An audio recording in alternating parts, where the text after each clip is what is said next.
Bueno, compañeros, muy buenas tardes. Bienvenidos a nuestra sexta tutoría de finanzas corporativas.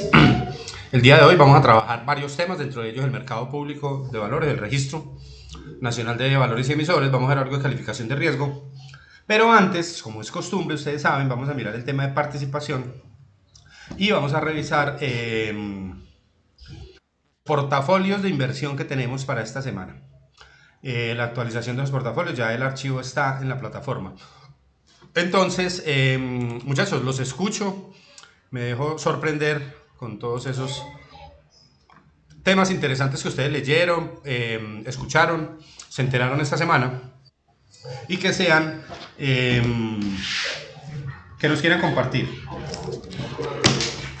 Dígame, ¿quién me va a hablar? Cristian. ¿Quién me va a hablar? Cristian. Cristian Palacio, sí.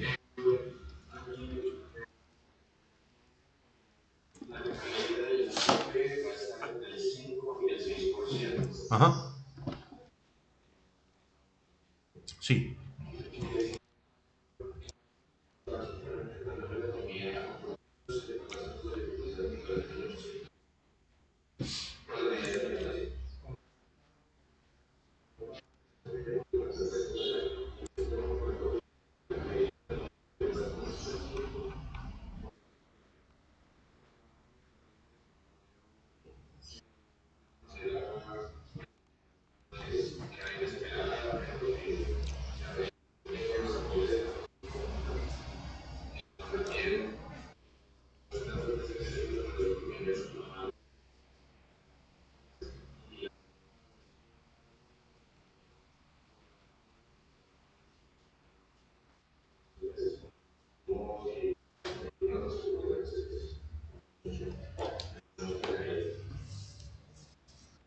Excelente, Cristian. ¿Y qué más?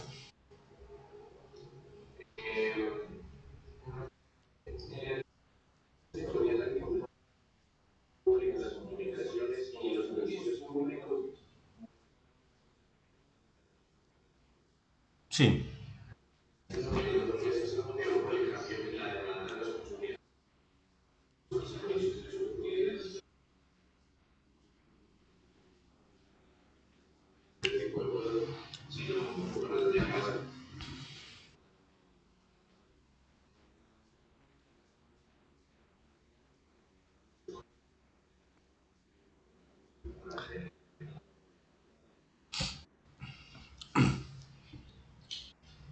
Sí. No, no, no, tranquilo, bien pueda.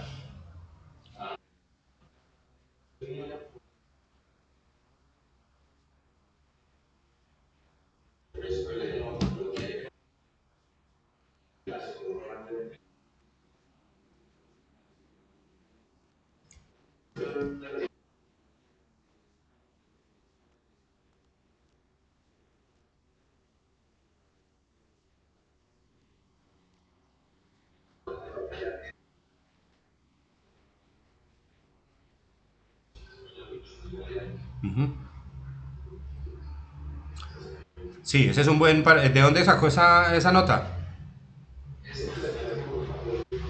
Excelente, sí. Es un muy buen análisis de lo que puede pasar, digamos, con la economía de este año. El tema de que comentas al final, del tema de la inflación y de la tasa de interés, obviamente es consecuencia lógica, ¿sí? La inflación pues tiene que frenar, ¿por qué? Pues porque el consumo está bajando, ¿cierto? Y en la medida en que el consumo baje, ¿por qué? Porque la gente está perdiendo ingreso y porque también, lo acaba de decir usted también, las personas pierden la confianza en el sistema, entonces se consume menos. Digamos, de los hitos que marca el desempeño económico de un año es la encuesta del consumidor que hace el DANE a principio de año. Si en esa encuesta se encuentra que las personas tienen confianza en el crecimiento, en el desarrollo, en el empleo, en las finanzas del país, pues es un buen año. Si no tienen confianza en eso, no es un buen año, porque eso depende, digamos, el desempeño de la economía o la dinámica de la economía depende básicamente. Porfa, cerremos los micrófonos mientras tanto, ¿sí? Eh, Dependerá entonces de que la gente consuma, porque nosotros vivimos en una sociedad de consumo. El consumo es lo que soporta la economía. y en este momento se está disminuyendo y se está orientando hacia bienes básicos. No sé si ya les había comentado, tal vez en la tutoría anterior, leí la semana pasada un dato sobre la venta de carros en Colombia. Normalmente, digamos en promedio, en el país se venden 226.000 carros y en abril se vendieron 200.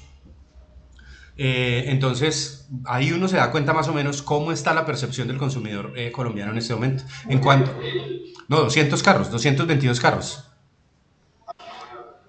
¿Sí me entiende? O sea, se venden 220, mire la cifra, mire lo impactante de la cifra.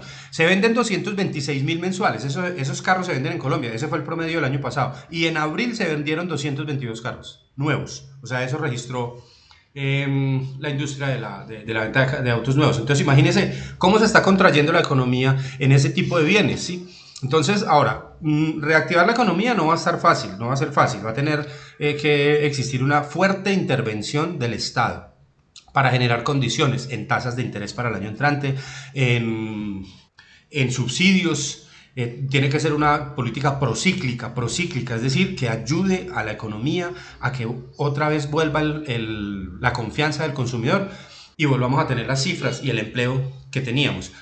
El predecir ahora, por ejemplo, decir que entre 5 y 6 se cae la economía, bueno, ese es un dato un poco arriesgado, porque todavía no sabemos hasta cuándo vamos a ir con este problema que tenemos, ¿cierto? No sabemos cuál va a ser la evolución, es muy difícil. Mire que nosotros ni siquiera sabemos cuándo vamos a llegar al pico de la pandemia. Pero muy importante, muy buen aporte, Cristian, muchas gracias, ¿oye? Listo, ¿alguien más, muchachos? Hola, Carolina, ¿cómo estás? Muy bien, gracias a Dios.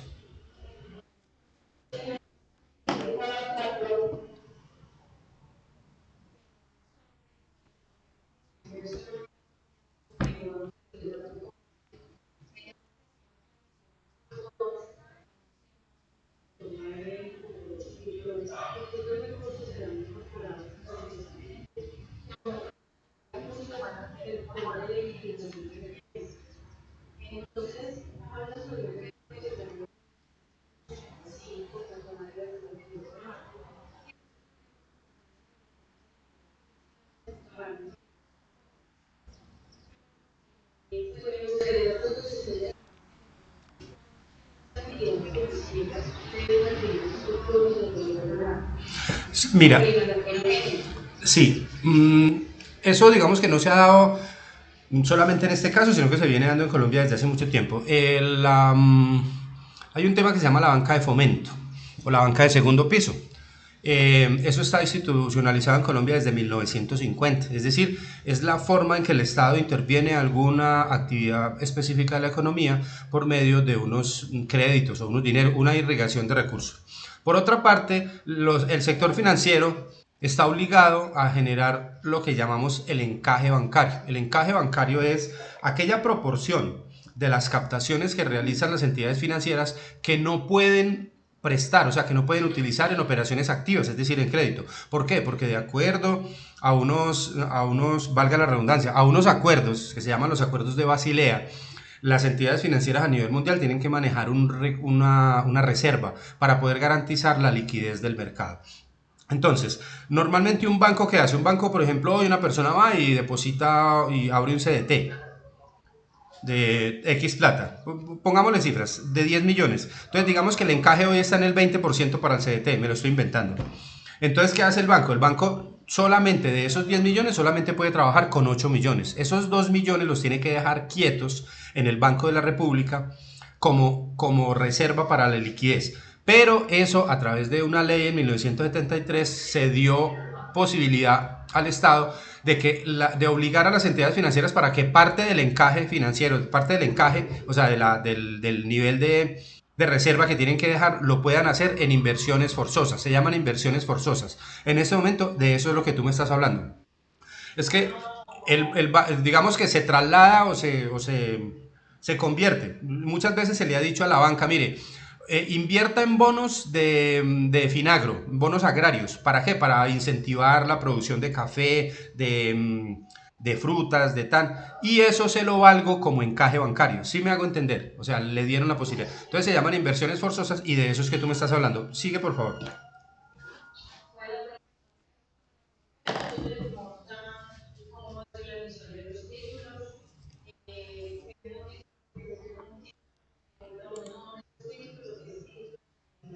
Ujú.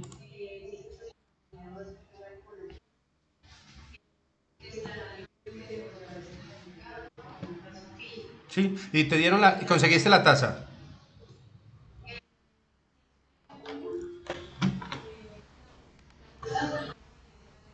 Ujú.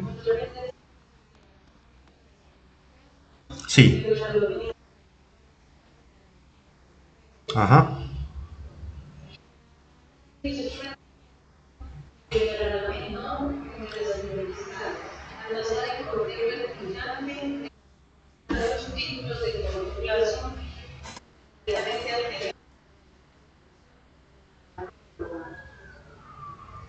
Sí.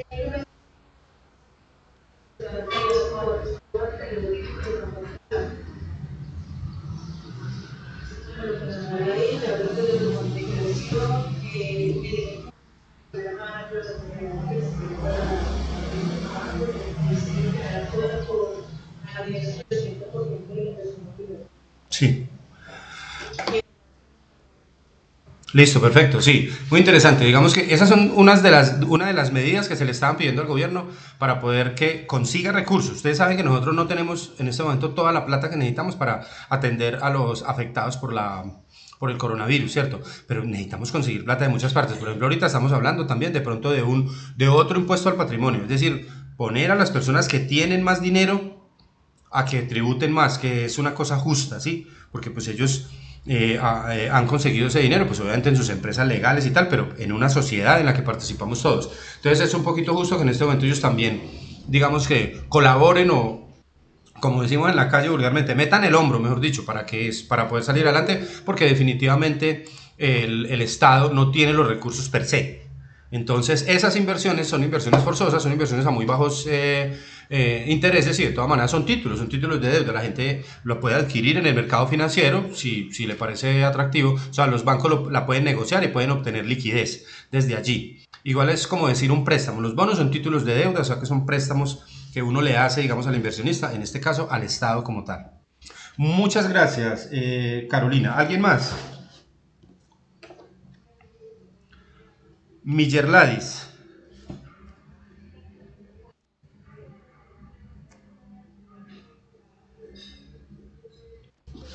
Sí,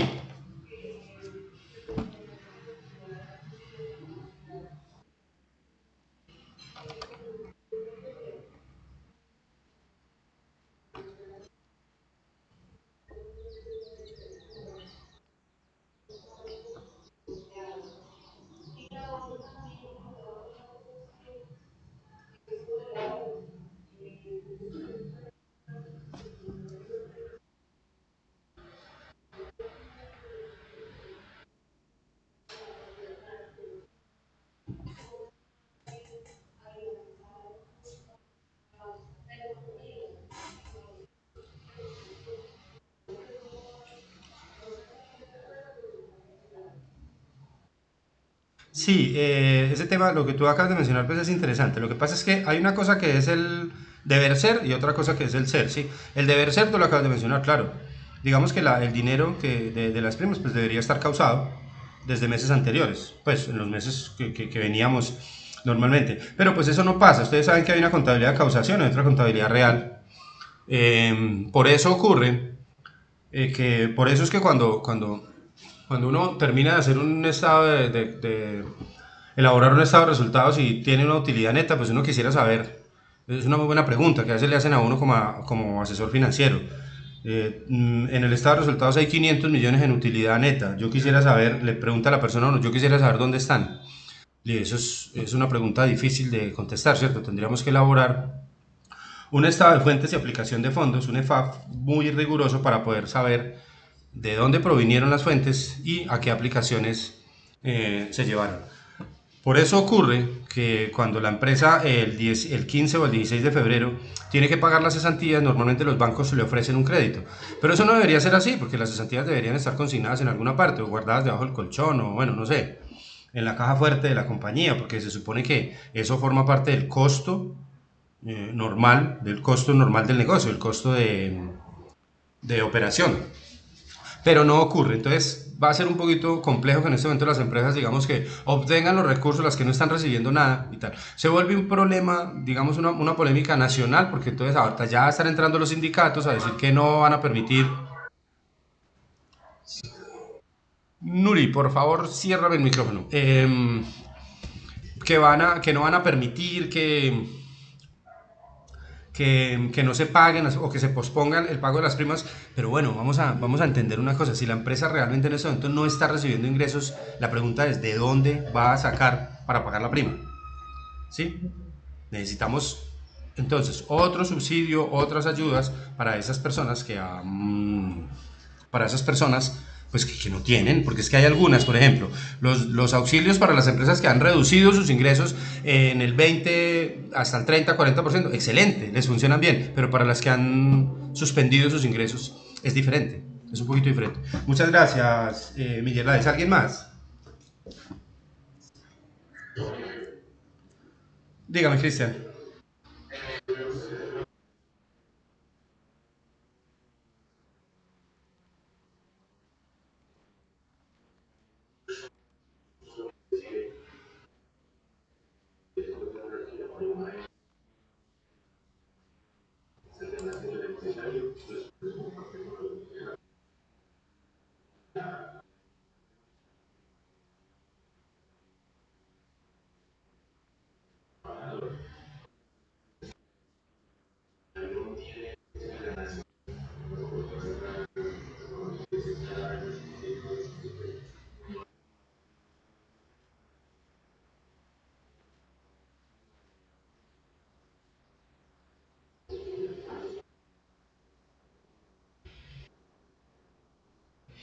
Sí, yo no sé, digamos, no conozco el origen de la prima como tal, pero pues en Colombia es un derecho del trabajador. Y digamos, por ejemplo, se maneja también en muchas empresas que hay legal y extralegal, ¿cierto? Normalmente, cuando las empresas son grandes, lo que usted está comentando, por ejemplo, hay empresas que dicen, mire, yo le pago la prima legal y le voy a pagar el 100% de prima extralegal, ¿cierto? Entonces, inclusive hay veces que cuando uno lo llaman a trabajar en una empresa, uno le dicen, aquí se pagan 16 salarios al año, o 17 o 18 salarios al año, contando esas primas, que sí realmente, eso que está por encima de la ley, yo lo considero, respeto su concepto, Cristian, obviamente, todos los que estén en contrario, que esa que es extralegal, sí, puede ser, digamos, ese incentivo que la empresa le pueda dar al empleado para decirle, mire, para productividad, por bienestar y tal. Pero hay una que es de ley, que es la prima legal, y de esa es la que estamos hablando, digamos, en este momento. Vuelvo y le repito, respeto todas las opiniones en contrario, pero pues para mí son dos cosas diferentes. Eh, ¿Algo más, muchachos? Dime, Liliana Ramírez.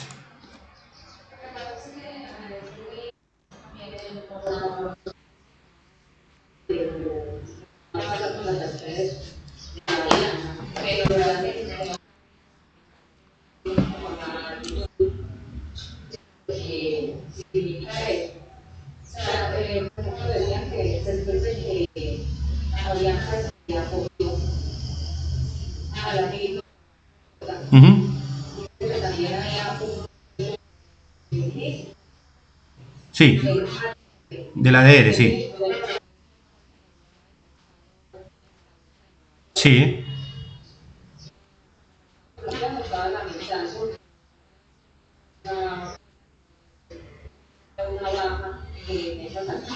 Ujú.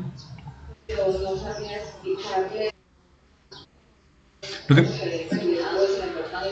lo que pasa es que, mira, en el momento en que ellos firman la ley ellos se acogen a la ley de quiebra en Estados Unidos, el ADR en Estados Unidos suspende la flotación, es decir, deslista, lo saca de lista. Entonces, en Estados Unidos la acción se quedó estática en el precio de ese día que ellos entraron y tal. Pero en el mercado colombiano no, ellos aquí no han entrado en ley de quiebra, aquí no han firmado, aquí no han solicitado entrar en ley 1123 de reestructuración para hacer un acuerdo de acreedores. Entonces aquí la acción siguió flotando y siguió flotando tanto que en este momento la acción cerró ayer a 30 pesos. Alguien del portafolio, ahorita lo vamos a ver, hizo una jugada muy avesada y invirtió en ABH, en preferencial Avianca. y la acción se desplomó más. Pero obviamente eso obedece a un tema de riesgo, un tema digamos, de una apuesta fuerte, pues tendiente a que esa empresa puede mejorar en un mediano, en un corto plazo. Pero más o menos es eso. Digamos que lo que no explican es cómo siguió bajando acá, sabiendo que ya estaba la ley de quiebra, pero es que son dos cosas diferentes.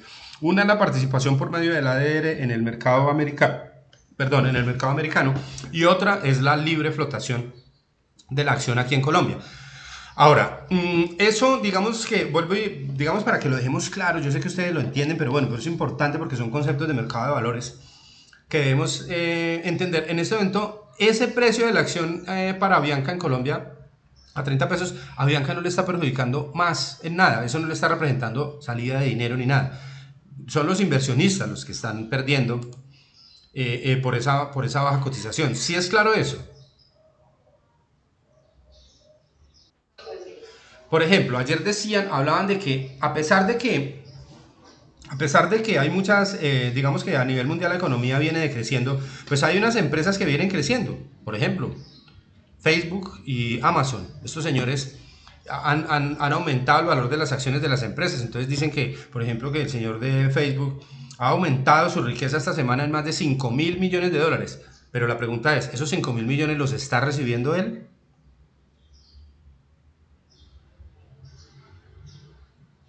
¿Quién me la responde?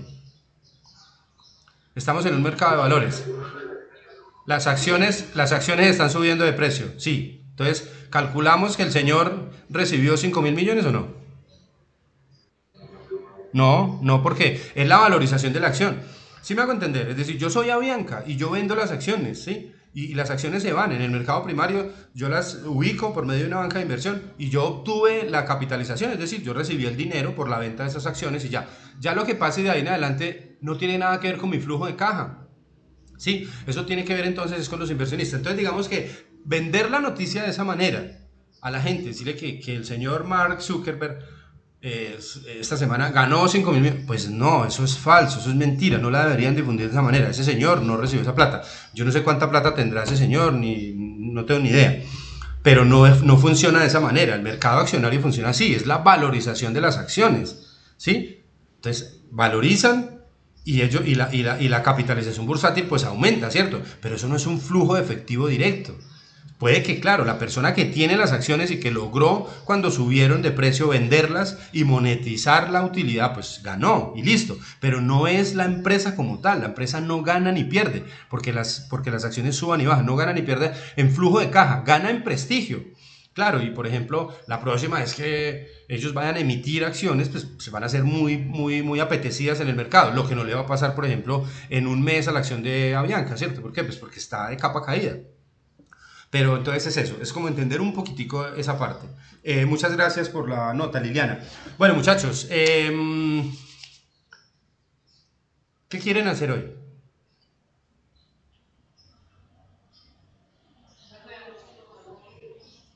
Ah, bueno. Ah, bueno, bueno, sí, verdad. Miremos el portafolio primero que todo. Sí, bueno. Entonces les voy a compartir el cierre de la bolsa de valores de ayer y los portafolios para que entremos al tema de, vamos a revisar unos conceptos básicos que tenemos en esa lectura que nosotros hicimos de los mercados financieros internacionales, que es una lectura bien interesante en donde podemos entender por qué la cultura, por qué la baja cultura que tenemos nosotros y la baja penetración en los mercados de valores que tiene América Latina en general. Es un tema que me parece muy interesante de entender por qué nos pasa eso, o sea, por qué no nos desarrollamos financieramente a la altura de los países del norte, de las grandes potencias. Entonces vamos a mirar,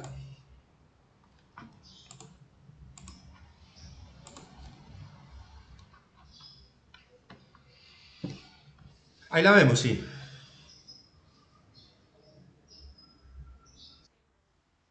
Bueno, niños, entonces esta fue el cierre de la bolsa del día de ayer 22 de mayo. Entonces, bueno, así están todas, miren, en general siguen bajando. Sin embargo, ya digamos que la curva yo creo que ya está tendiendo a cambiar porque ya no tenemos las pérdidas que tuvimos la semana pasada, sino que se estabilizaron o se hicieron mucho más pequeñas, salvo unos dos o tres casos en particular que ya los vamos a analizar. Pero miren en general cómo se movió. Pero miren en especial esta, ¿sí? La preferencial de Avianca. En un solo día, de jueves a viernes, perdió el 62.50%. Es una acción que como ya les... ¿Cómo? Sí, claro, es mejor dicho, es brutal.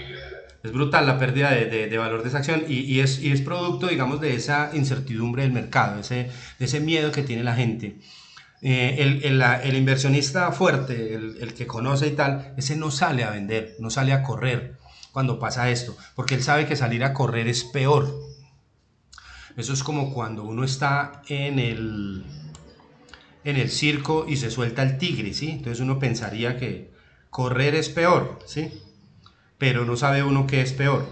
En este caso, ese inversionista sabe que salir a vender es salir a correr y eso hace que la acción caiga. Pero la mayoría de los accionistas, de los inversionistas, obran por tendencia y esa tendencia la que tiene esta acción a la baja. Entonces, vuelvo y lo repito, estoy seguro, ya se los había comentado, que esta acción va a tener un repunte importante. Inmediatamente se liberen un poquitico las operaciones de Avianca o inmediatamente entre algún inversionista a rescatar la empresa. Pero por el momento está a 30 pesos. Recuerden que yo les he comentado.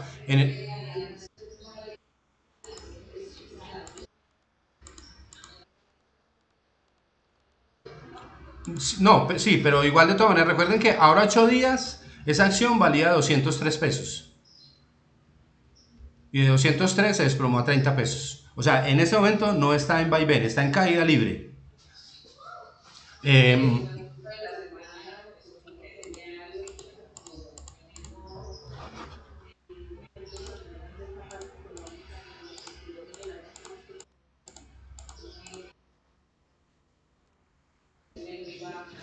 sí, cuando suben un poquitico se llaman...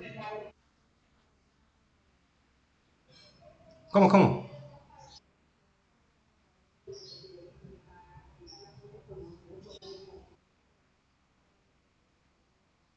Pues obviamente porque son referentes en el mercado bursátil colombiano y son referentes de empresas, digamos, entre comillas, colombianas. Ustedes saben que Avianca ya no es una empresa colombiana, Ecopetrol sí, pero pues son unos referentes y tal. El tema de Ecopetrol, pues porque ha estado afectado por el tema de la caída del precio del petróleo a nivel internacional y pues obviamente pues eso vende más, ¿cierto? Ustedes saben que los noticieros son completamente amarillistas. Yo no los recomiendo. Yo recomiendo informarse por otras publicaciones, por ejemplo, Portafolio, La República, la revista Dinero es muy importante, la revista Semana. Pero los noticieros como tal, no. Miren que el rating de los noticieros cada vez baja más. O sea, son productos en vía de extinción que se soportan allí, se sostienen esos noticieros, pues porque son propiedad de grupos económicos muy poderosos del país, pero no porque sean rentables, eso ya muy poca gente los ve. Entonces son, digamos, producto también del amarillismo que quieren generar ellos en las noticias, pues obviamente hablar de la que más mal está para generar un mayor rating. O sea, eso es como dicen por ahí, al caído caerle. Sí. Bueno, entonces en general, mire, en general todas bajando. Al contrario, por ejemplo, un pedacito, la preferencial a la baja, eso son correcciones. Lo que pasa es que el mercado está toda a la baja. Estas son correcciones momentáneas que tienen algunas. Cenec corrigió un 0.55. PF Grupo Sura también es una leve corrección porque viene también en picada. Bogotá, Mineros sí tiene una recuperación. 3.190 estaba a 3.315. Se ha sostenido y va, digamos, subiendo. La bolsa de valores, por aquí el éxito que se sostiene durante la pandemia, porque obviamente pues ellos están dedicados al retail y el retail se sigue moviendo hacia haya crisis. Y la de Celsia, bueno, entonces, así con estos precios vamos a mirar el portafolio para esta semana. Entonces miremos primero la variación de los precios, que es esta. Entonces miren acá tenemos la variación de Ecopetrol. Por ejemplo, Ecopetrol, frente al inicio nuestro, que fue el abril 17, ya se recuperó con un 1.03. Es un poquito, pero ya viene en franca recuperación. La preferencial Bancolombia se repuso un pedacito y Colcap, preferencial Aval también. O sea, en general, algunas decrecieron un poco, pero ya se está notando como que la curva está estancando, es decir, como que ya la caída está frenando. ISA con un 1.89, CLH 15, por aquí el grupo Argos viene muy afectado con el 28.14, preferencial de vivienda el 15.72, grupo Energía Bogotá el 10.34, Cementos Argos, Cenex se sostiene, el Éxito también empezó en el ejercicio nuestro en 22.000, en 11.040 y va en 11.440, aunque perdió un poquitico porque ahora Chiva recordemos que estaba en 11.500. Nutresa, bueno, se sostiene, digamos que forzadamente. La preferencial de Corficol pierde el 10%, por aquí Bogotá pierde el 18%, el Cóndor pierde el 13%, y miren la preferencial Avianca, pierde el 95.11%. O sea, solamente mirando que desde el 17 de abril que nosotros empezamos, estaba en 614 y hoy va en 30 pesos, pero vuelvo y lo repito, el 31 de enero esa acción valía 2.040 pesos y de 2.040 pesos hoy, febrero, marzo y abril, 3 meses después, está valiendo 30 pesos. Mineros es la que más se sostiene, pasa de 2.895 a 3.315 con un crecimiento del 14.51, preferencia del grupo Argos también bajita, y así el resto, ¿cierto? Bueno, entonces producto de esto, vamos a mirar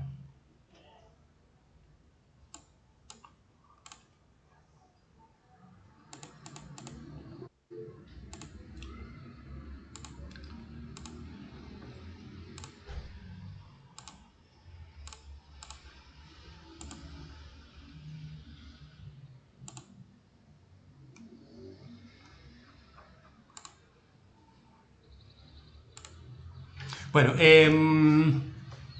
el portafolio de Alexandra.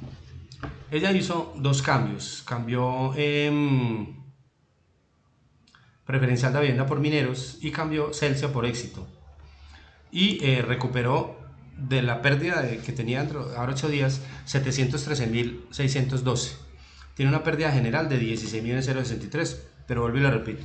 Lo importante de la valorización de esta semana es que al parecer ya la caída está frenando. O sea, ya podemos estabilizar el mercado allí y es posible que ya con nuevas, digamos, nuevos anuncios del gobierno después del 31 de mayo, es posible que esto vuelva digamos que siga mejorando.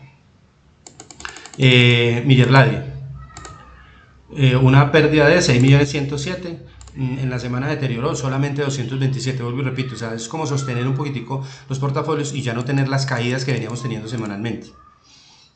Aquí Jessica también, 454.000, pasa de 7.851 en 8 días a 8.305. Diana Marcela ya las ha cambiado todas, solamente se deterioró en 140.000, es decir, está frenando caída esta semana. Entonces es factible que si siguiéramos haciendo esta valorización, digamos, otro mes, digamos, si tuviéramos tiempo para hacerla otro mes, muy seguramente las condiciones irían cambiando.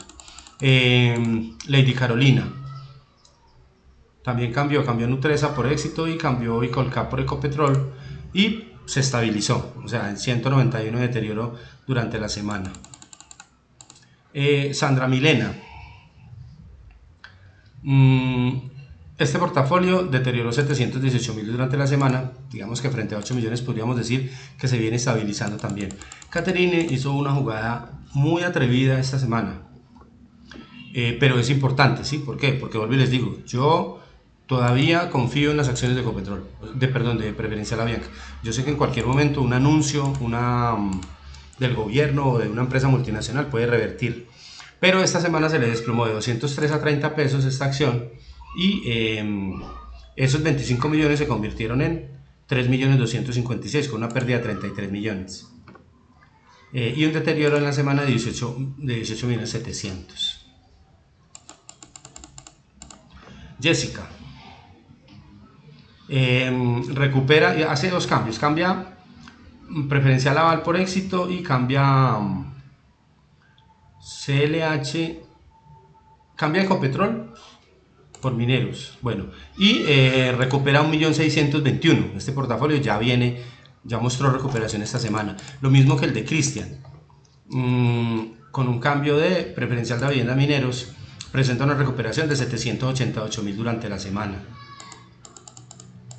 Miller Ladis es el portafolio que menos pérdidas ofrece, 3.967.000, y recuperó en la semana 1.808.000. ¿Qué hizo? Cambió Grupo Sura por Celsia y Nutresa por Mineros.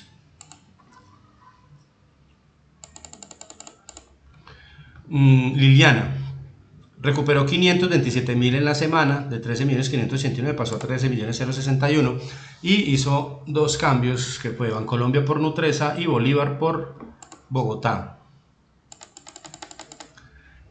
Paula Andrea, estable, sí, digamos que un deterioro de 232 frente a 6.234, podría decirse que se mantuvo. Hizo una negociación que fue el cambio de las acciones del Grupo Sura por las del Grupo Argos. Darmeji tiene la mejor recuperación de la semana sin hacer ningún cambio en el portafolio. Ecopetrol se le recupera un pedacito, Senec se recupera. Aquí tiene básicamente como la recuperación. Recupera 2.371.000 durante la semana, pasa de 14.226.000 a 11.854.000. Y Diana Alexandra deteriora 458.000 en la semana, el portafolio está intacto, pasa de 7.500.000 a 7.958.000. Importante, muchachos, entonces, como resumen del movimiento bursátil de esta semana, es que aparentemente la caída se está parando, ¿cierto? Y eso es importante. O sea, que ya digamos que llegamos a un piso, veníamos cayendo tal, llegamos a un piso, nos podemos sostener, digamos, en una línea horizontal y posteriormente comenzar a recuperar. Depende de la recuperación económica, de los datos que nos está dando ahorita el doctor Cristian. Si digamos hay una buena intervención del Estado, pues podría pensarse que en un mediano plazo estas acciones volvieran a tener los valores que tenían antes de entrar a la cuarentena, es decir, antes de entrar a la crisis. Muchachos, preguntas, dudas, aportes.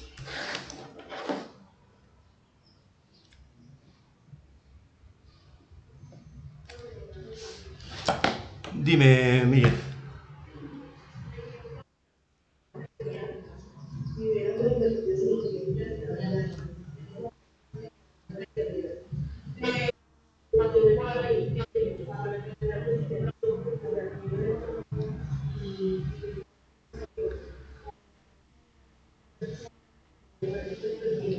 No, digamos, pero no, no te entiendo la pregunta. Tú me estás poniendo el ejemplo hipotético que tú hubieras invertido los 100 millones en Avianca. Si hubieras invertido los 100 millones en Avianca, en este momento tendrías, de esos 100 millones, tendrías 32 millones. Habrías perdido el 38 millones, habrías perdido el 62%. ¿Cierto que sí? Eso es lo que viene perdiendo la preferencial de Avianca. Perdón, no, el 95%.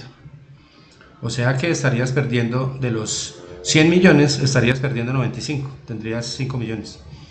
Claro, ante una pérdida de esas, ¿qué podría hacer uno? Digamos que si yo fuera el dueño de ese portafolio, resulta que yo compré las acciones de Avianca y 100 millones se convirtieron en 5 millones.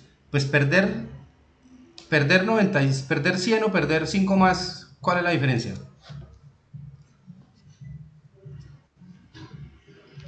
Sí, ya se perdió todo, ¿sí me entiendes? Ya se perdió todo. Yo no las vendería. O sea, yo así hoy estén a 30, yo no las vendería. Yo me sostendría en el negocio. Yo diría, bueno, ya perdí 95 millones, listo, pierdo los 100, ¿sí? Pierdo los 100, pero me sostengo en el negocio. Y seguramente, es que a mí me parece imposible, o sea, no sé. Puede que esté equivocado, muchachos, yo no me las sé todas, pero a mí me parece imposible, me parece muy poco probable, no digamos imposible, no me crean que yo soy muy exagerado. Me parece muy poco probable que esa empresa desaparezca. ¿Sí? O sea, que esa empresa vaya a desaparecer del empresariado colombiano, que todos esos aviones se van a quedar en tierra. No, no, yo no creo que una infraestructura de esas tan grande pueda quedar así, ¿cierto? Una empresa que maneja más del 52% del mercado de la aviación en Colombia. Entonces, el tema, por ejemplo, si uno ya está metido ahí en ese cuento, es como por ejemplo el tema de los bonos. Yo compro unos bonos y cuando yo los compré eran AAA. Y resulta que cuando se comenzaron a deteriorar y llegaron a ser CAA, por ejemplo, pues ¿cuál es la tarea? Pues salir a venderlos en ese momento, pues no, ¿cierto? Ya me toca esperar a ver si la calificación mejora. Porque recordemos que el mercado de valores es un mercado de largo plazo, o sea, yo no puedo pretender entrar ahora y dentro de 8 días salir con mucho dinero, ¿sí? Entonces, es un mercado de paciencia también. ¿Alguna otra pregunta, muchachos? Bueno, bueno, muchachos, entonces vamos a hacerle un poquito de minería a este documento de el que teníamos de mercados financieros.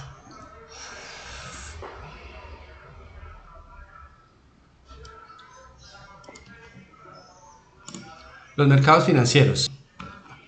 Entonces, bueno, ¿quién me cuenta qué es eso de los mercados financieros en el mundo? ¿Qué es eso de los Employee Stock Ownership Plans y lo de la diferencia o las, digamos, características especiales que tiene el Common Law y el Civil Law?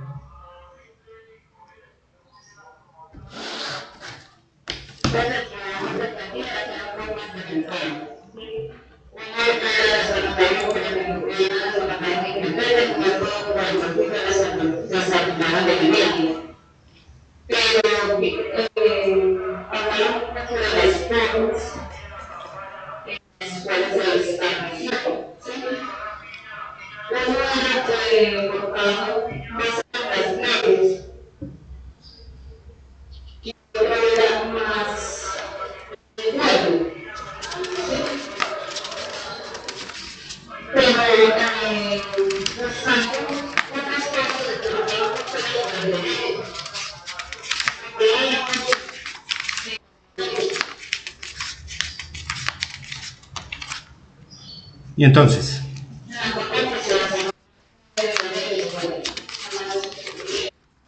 sí, digamos que parte de que esa diferencia, lo que hace, digamos, lo que establece básicamente es, digamos, revisadas algunas coyunturas y algunas, digamos, preexistencias para que esos mercados se hubieran desarrollado de esta manera, pues obviamente tiene que ver con que hay uno que tiene un accionariado muy disperso, estamos hablando del Common Law, los países anglosajones, en donde hay mayor participación y mayor penetración de un mercado de valores y hay un accionariado más disperso. ¿Qué quiere decir más disperso?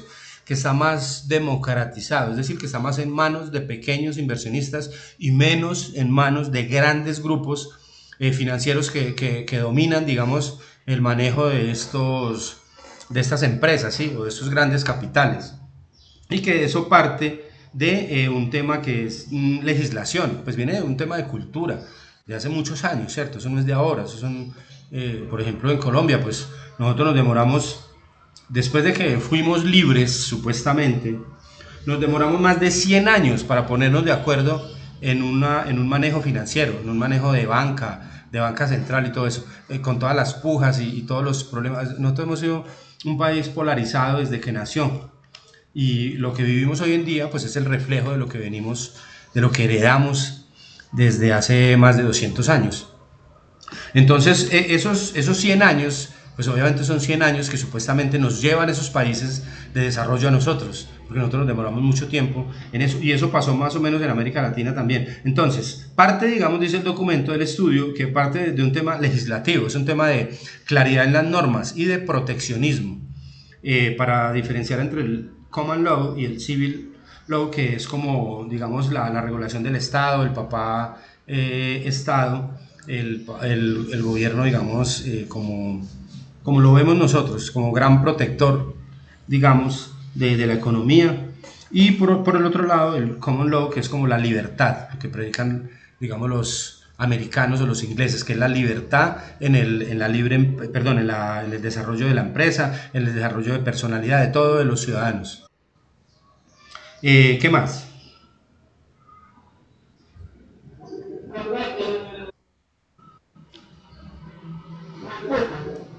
Sí, claro, fuerte y claro te escucho.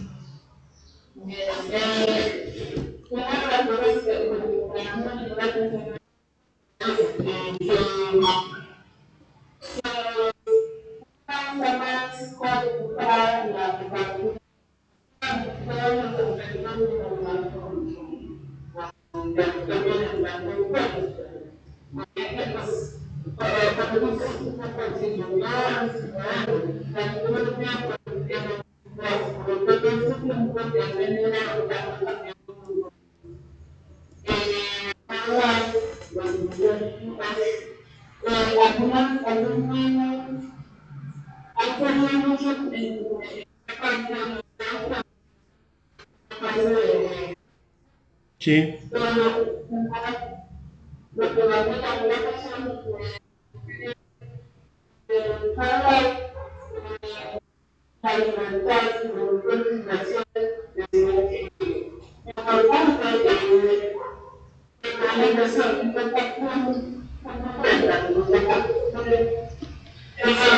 sí.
Sí. Bueno, y una pregunta, nosotros, digamos, cuando uno estudia el documento, puede sacar la conclusión de que nosotros estamos más orientados hacia el civil o hacia el common. Civil, ¿cierto que sí? Entonces, y nos habla de unas causas, digamos, aparte de unas causas culturales, que vienen, cuando uno estudia historia empresarial, hay un tema bien particular que le da a uno como una luz de por qué nosotros vivimos como vivimos, por qué los gringos viven como viven y los canadienses y los ingleses. Bueno, resulta que al parecer viene desde la época de la conquista, porque nosotros, ¿cómo?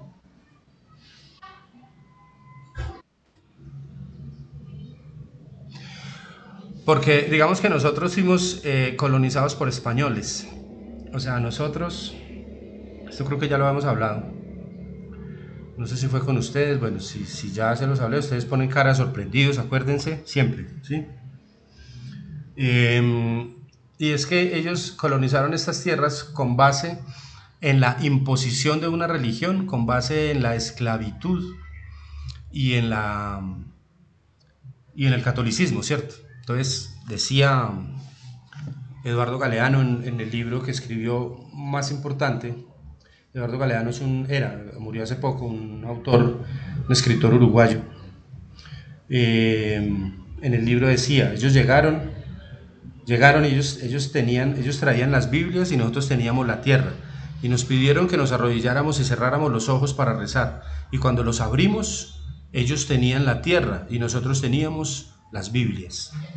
O sea, vinieron, se robaron todo lo que pudieron y nos dejaron las Biblias a nosotros. A los americanos no les pasó eso, porque los americanos fueron colonizados por luteranos. O sea, la filosofía fue diferente, ellos eran protestantes. en su mayoría. Y ellos, la finalidad de ellos o su máxima era el trabajo y el ahorro. Por eso ellos tienen una concepción de ahorro más amplia que la de nosotros, nosotros no. Entonces nosotros culturalmente desde esos años, desde hace muchos años, desde la época de la conquista, venimos con ese atraso cultural, porque nos metieron eso en la cabeza, ¿sí? La esclavitud y la religión a la fuerza. Parte, digamos, de esas, algunas de las causas son, nosotros pretendemos un paternalismo estatal, es decir, sí, ¿alguien me va a decir algo?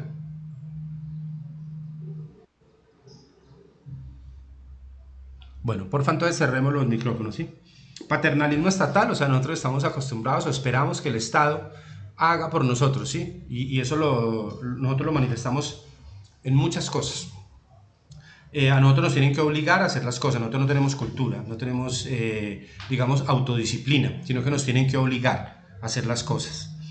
Un clientelismo que ustedes saben que en Colombia es, pero mejor dicho, la orden del día, el favorecer a los amigos, a los grupos económicos y tal. Una inestabilidad normativa. Ustedes ven que nosotros estamos hablando de una reforma tributaria cada 1 o cada 2 años y estamos hablando de reforma de la justicia desde hace muchos, pero muchos años. Eso genera inestabilidad. Es decir, nosotros no nos ponemos de acuerdo, aquí no se sabe ni siquiera quién manda. Aquí la Corte Constitucional dice una cosa, la Corte Suprema dice otra, el Consejo Superior de la Judicatura dice otra. Bueno, no se sabe, mejor dicho, y eso es digamos, es un lío o es un problema que genera inestabilidad que se traslada a todos los mercados, tanto físicos como financieros.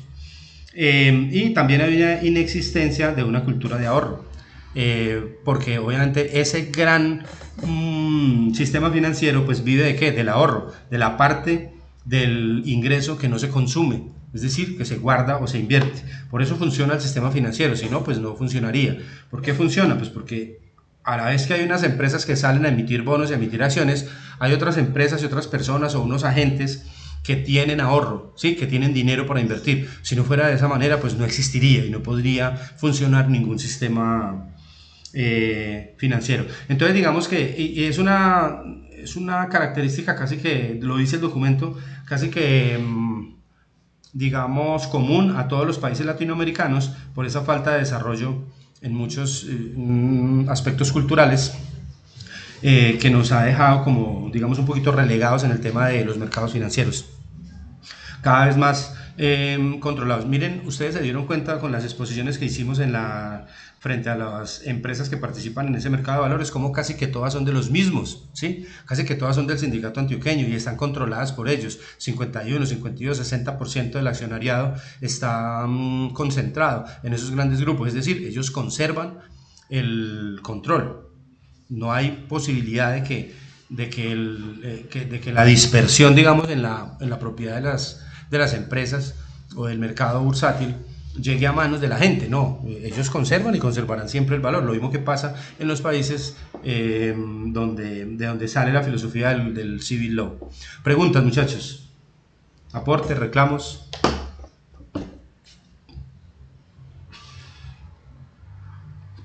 Bueno, y por último, ¿quién me puede contar qué es eso de los Employee Stock Ownership Plans? Planes.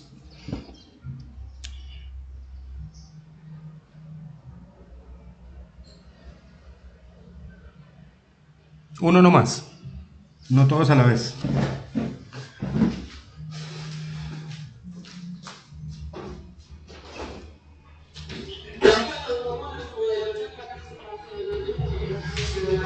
¿Quién me está hablando?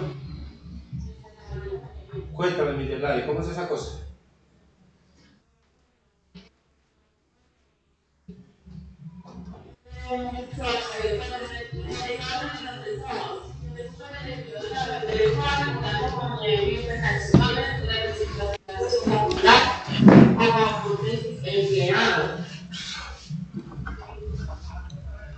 Y entonces, ¿cómo? Sí, eso es, claro, esos son los ESOP.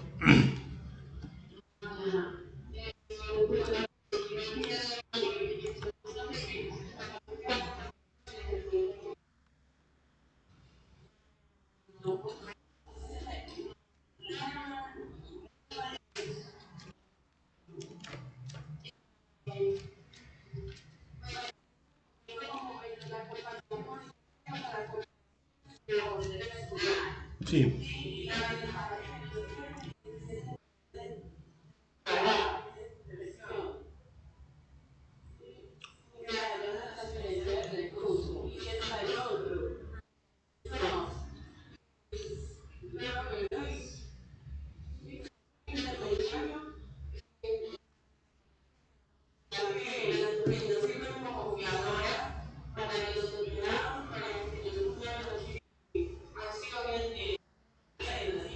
sí,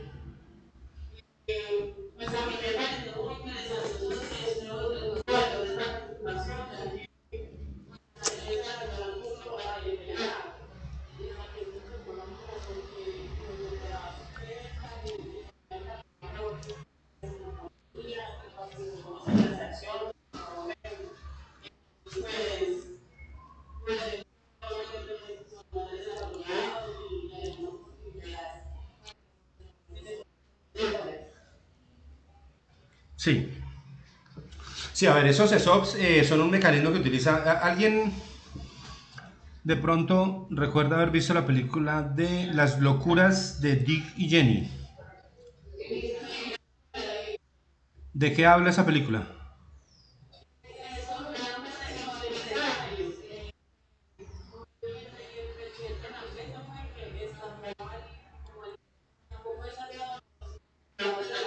Ajá. Exacto. Les entregó acciones de la empresa. ¿Y cómo se llamaba la empresa? Se llamaba Globodyne. Bueno, pero Globodyne ahí era un símil o digamos una pantomima que quería recrear el caso Enron. El caso Enron es una de las quiebras, digamos, o de las estafas más grandes que había en Estados Unidos. Enron era una empresa de energía. Ellos utilizaban los ESOPs, es decir, pero entonces no por vía directa, sino por los préstamos, por la segunda. Es decir, ellos convencieron a la gente de que era muy bueno invertir y entonces les pagaban a veces, les daban, por ejemplo, incentivos no en dinero sino en acciones, pero resulta que esa empresa estaba quebrada, ¿sí? Y los estados financieros eran ficticios y tal. No es un buen ejemplo para los ESOP, pero esos son los ESOPs. Es decir, es darle la participación a los empleados sobre esas acciones de la empresa o cuotas de capital o participación en la empresa. Hay una manera que es directa, que es que la empresa compra las acciones y se las entrega como parte de pago a los funcionarios. Otra es que la empresa los avala a ellos para que salgan a conseguir el dinero para poder comprar las acciones y capitalizar más la empresa y tal. ¿Qué tiene, digamos, de ventaja eso? Pues obviamente que a la persona ser propietaria, así sea una parte pequeña de la empresa, pues obviamente su rendimiento seguramente va a mejorar, ¿cierto? ¿Por qué? Pues porque estamos hablando de su capital como tal. Es decir, vamos a poder alinear en una estructura el pensamiento del empleado con el del patrón, ¿sí? Es decir, puede que yo logre con los ESOP que todos jalen para el mismo lado, es decir, que todos se esfuercen para que la empresa salga adelante, porque por lo general, pues cuando uno trabaja en una empresa, pues normalmente no es que seamos malos, ni mucho menos, ni malos empleados, ni nada. Simplemente como a uno no le participan, pues a mí lo que me interesa es hacer mi trabajo, cumplir mi tarea y que me paguen cumplidamente, ¿sí? Que a uno le preocupa es cuando le dice que la empresa va mal, pues sí, a uno le preocupa porque si la empresa va mal, pues obviamente la sostenibilidad futuro del empleo pues está en entredicho, ¿cierto? Pero digamos, si yo fuera accionista de la empresa, pues yo me preocuparía más todavía, ¿sí? O sea, yo podría hacer más por la empresa. Entonces, digamos que eso puede romper un paradigma del, ¿sí?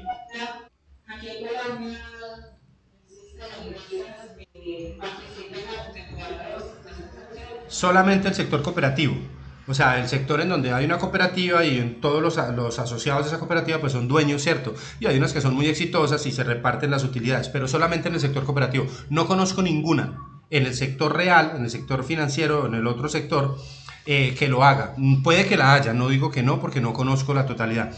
Hay algunos especialistas que dicen que la salida, digamos, para el desarrollo real de las naciones, de los países, de los pueblos, es la tercera vía, y la tercera vía es el cooperativismo.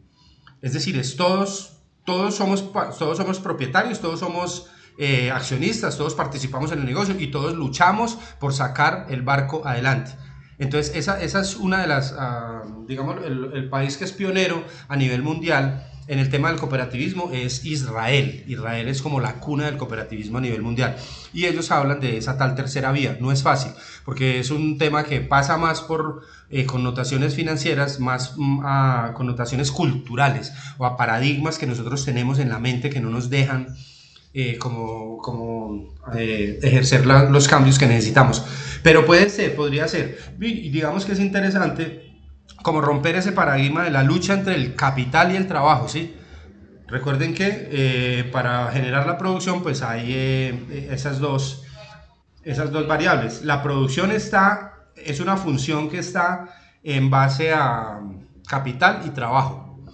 Entonces, si yo pudiera como alinear esos dos componentes para la producción, pues sería excelente, ¿cierto? Y como conclusión, pues lo ponen ahí. Algo más, muchachos.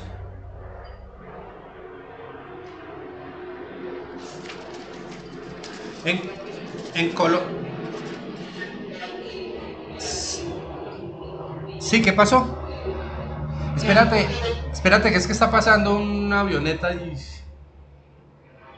como que se está cayendo porque está sonando muy feo.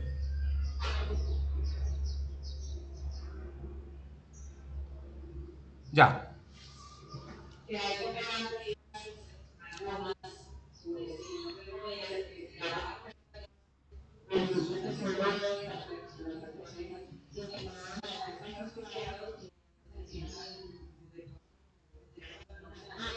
Ah, sí, pero esas son las cooperativas de trabajo asociado. Ujú. Sí, esas son diferentes porque digamos que eso es una forma de explotación. Es simplemente, es una operadora de talento, de personas pues y tal, que es disfrazada de cooperativa, pero eso de cooperativa nunca ha tenido nada. O sea, la cooperativa es cooperativa. Digamos que, por ejemplo, les voy a poner un ejemplo aquí, la cooperativa de La Rosa, ¿sí? Que es grande. Pues ellos con base en ese gran capital que tienen, pues ellos hacen operaciones de crédito, hacen inversiones y tal, y esas utilidades, pues obviamente al ser una cooperativa, una empresa del sector solidario, pues las utilidades se las tienen que repartir entre ellos y entre todos. ¿De acuerdo a qué? De acuerdo a los aportes que tengan. El que tenga más aportes recibirá más, el que tenga menos recibirá menos, pero es una manera de hacer que la gente quiera esa cooperativa, que trabaje por ella, que haga sí, que propenda, digamos, por su crecimiento. Eso es más o menos esa es la filosofía de los ESOPs. Bueno, muchachos, alguien que tenga muy buena memoria y me cuente, ahora chicas, ¿nosotros dónde quedamos? Nosotros vimos ya lo de los títulos valores.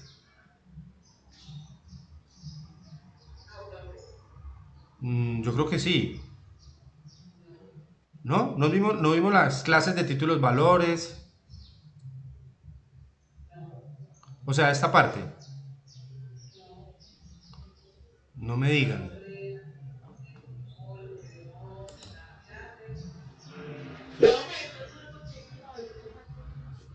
¿Cómo, cómo?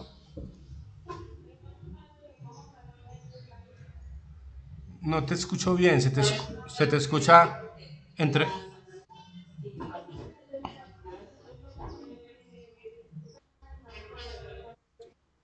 Perdón, es que se te escucha puro, todo cortado.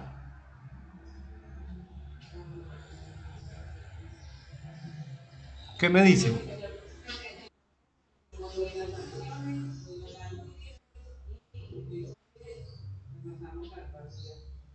Ah, fue que hubo parcial.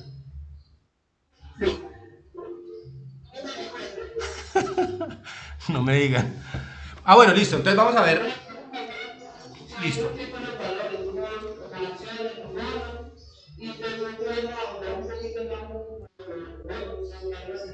Bueno, listo. Entonces diré, vamos a ver estos conceptos generales sobre, digamos que en el tema de títulos valores, nosotros no vamos a ver un curso detallado de títulos valores porque eso forma parte del derecho civil, del derecho, perdón, del derecho comercial, o sea, del código de comercio. Simplemente vamos a hablar de los dos tipos de acciones dos tipos de títulos valores que se trabajan en el mercado de valores. que son los de contenido crediticio y los títulos corporativos o de participación. Entonces, ¿qué es un título de valor? Básicamente un título de valor es un documento que menciona el derecho que representa y tiene que estar firmado por quien lo crea, que es el que está garantizando el derecho. Entonces, es un documento, un papel, digamos, que menciona el derecho a algo, a una propiedad, a una ganancia, a un activo, algo, ¿sí? Y está firmado obviamente por quien lo crea. Las clases de títulos valores que se trabajan en mercado de valores son de contenido crediticio, que son los bonos. Cuando estamos hablando de contenido crediticio, estamos hablando de los bonos. ¿Por qué los bonos? Porque los bonos son títulos de deuda. Es decir, que cuando yo compro un bono de una empresa X, técnicamente yo le estoy prestando el dinero a esa empresa, ¿sí? Con unas condiciones especiales, a un plazo especial y tal. Y los otros son los corporativos o de participación, que son las acciones, es decir, yo participo en la propiedad de esa empresa mediante ese título de valor que es una acción, es decir, yo me hago propietario de esa empresa o participante de ese capital hasta el monto de mi inversión, ¿cierto? Y se comercializan en el mercado primario y secundario, que ya lo conocemos plenamente, ¿sí? Entonces, el objetivo general de este módulo es estudiar los títulos valores, los procesos de estructuración de emisiones de títulos de deuda y de títulos de propiedad para la comprensión de su dinámica en el mercado de valores.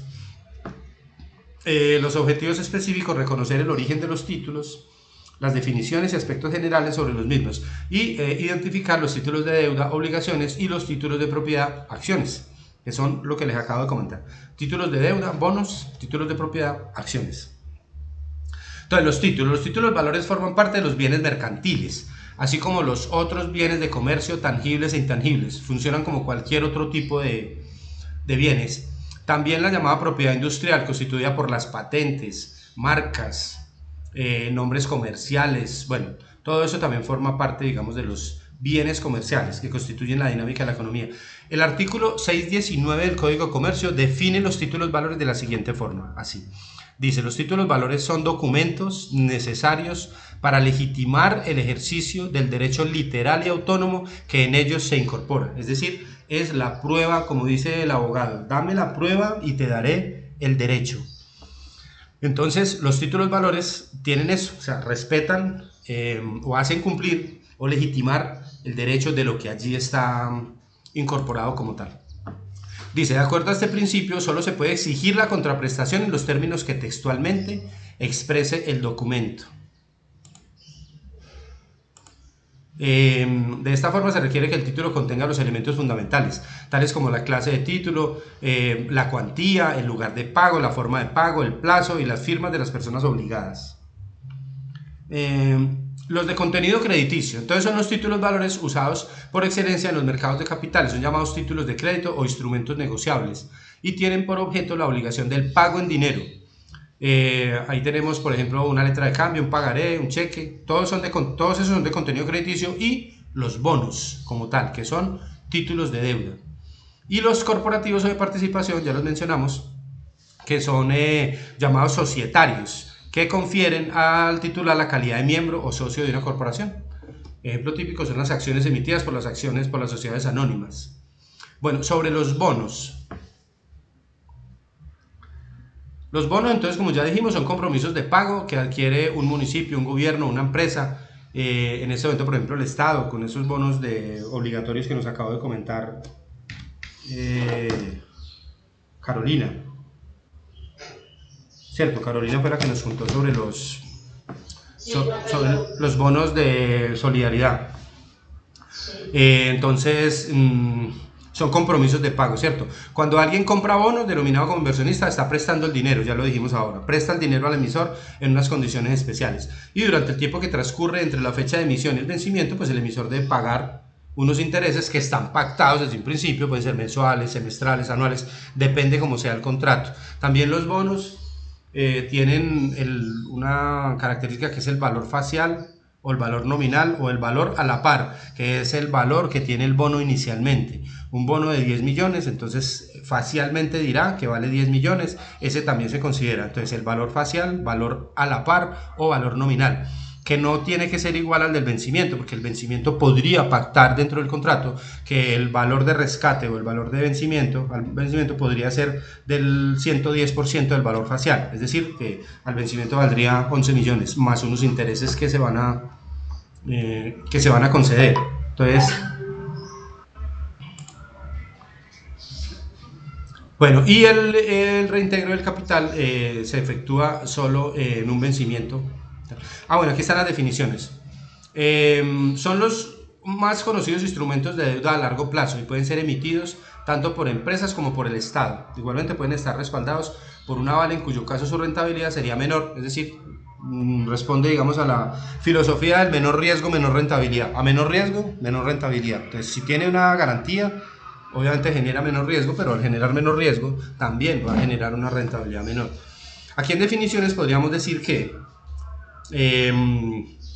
tenemos el valor nominal, ya les comento, es el que está impreso en el documento y también se le denomina valor a la par, ¿sí?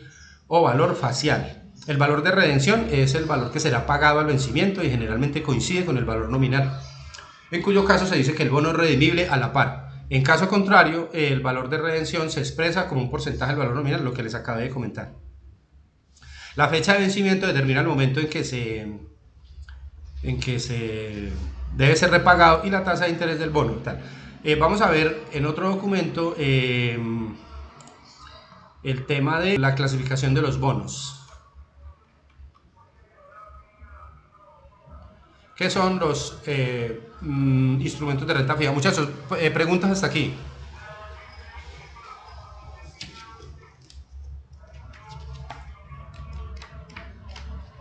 ¿Sí, buenas?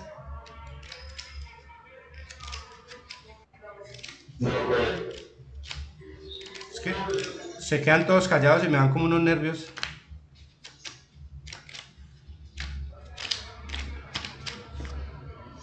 Bueno, entonces, sobre la clasificación de esos bonos. Bueno, esos bonos son entonces instrumentos empleados para la consecución de capitales, normal, es decir, emitir deuda con terceros.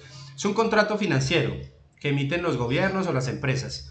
Genera transferencia de recursos de una empresa, de una entidad a una empresa, o de un inversionista a una empresa, bueno. Y hay bonos de un periodo, de varios periodos, bueno. Y lo que llamamos los cupones. El cupón es la tasa de interés. Cuando hablamos de bonos, muchas veces no se utiliza el tema tasa de interés o intereses, sino que se habla del cupón. Y el cupón es como la utilidad o la ganancia que genera el bono como tal. Clasificación de los bonos. Miren, los bonos se pueden clasificar según la tasa de interés en bonos de tasa fija o indexados a tasa fija, que como su palabra lo dice, pues van a tener durante toda la vigencia pues una tasa siempre fija de liquidación, y los bonos indexados a tasa flotante.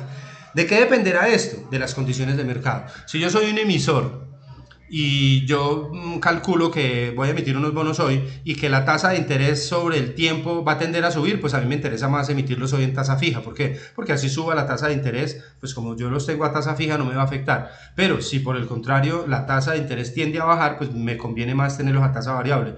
¿Por qué? Pues porque en el momento en que baje esa tasa, pues yo me voy a ver beneficiado en el costo financiero. No sé si eso sea claro, muchachos.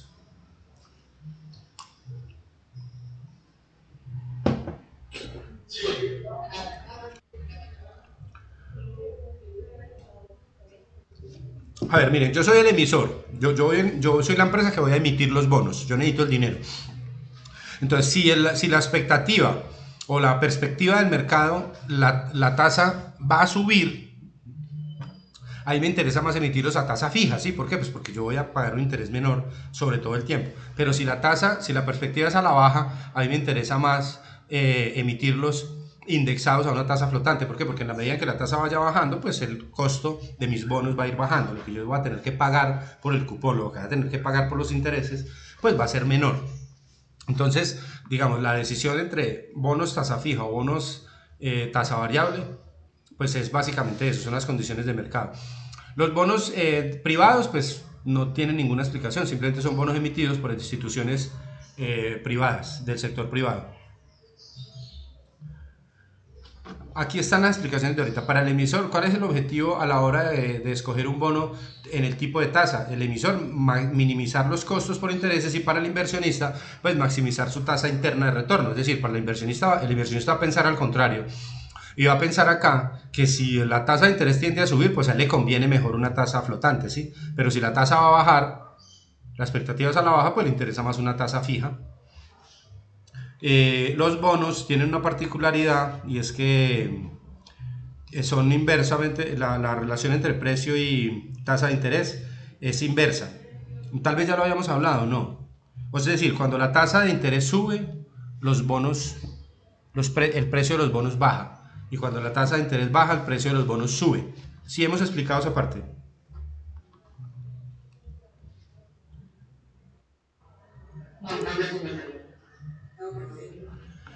Bueno, miren, es muy sencillo. Es una relación inversa que tienen los bonos. Ahí viene ese archivo de Excel.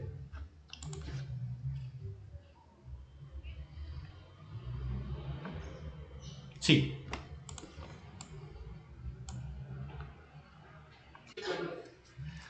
Bueno, resulta que yo compré un bono de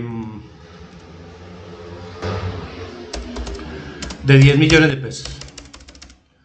Y lo compré hoy y tenía una tasa de interés o un cupón del 7.5.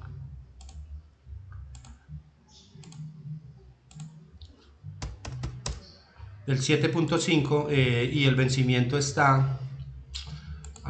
¿qué vencimiento les gusta?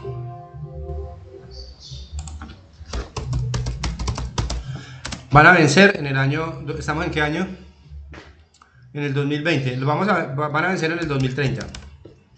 Sí, listo. Entonces resulta que yo tengo ya una inversión acá en unos bonos, varios bonos de 10 millones y tal. Hoy están al 7.5, los contraté hoy, los compré hoy al 7.5 y se van a vencer en el 2030. Pero resulta que en 5 años, en el 2025, la tasa de interés, y estos bonos son, este bono que yo compré es a tasa fija, es decir, ese bono me va a pagar a mí el 7.5 de interés durante toda la vigencia del bono, es decir, durante todos los 10 años. Pero resulta que dentro de 5 años, o dentro de 2 años o 3 años, la tasa de interés baja al 5%. Entonces, esa es la tasa de interés del mercado, ¿cierto? Ya no es el 7.5, sino es el 5%. ¿Qué quisiera hacer yo con ese bono de 10 millones en ese momento? ¿Conservarlo o venderlo?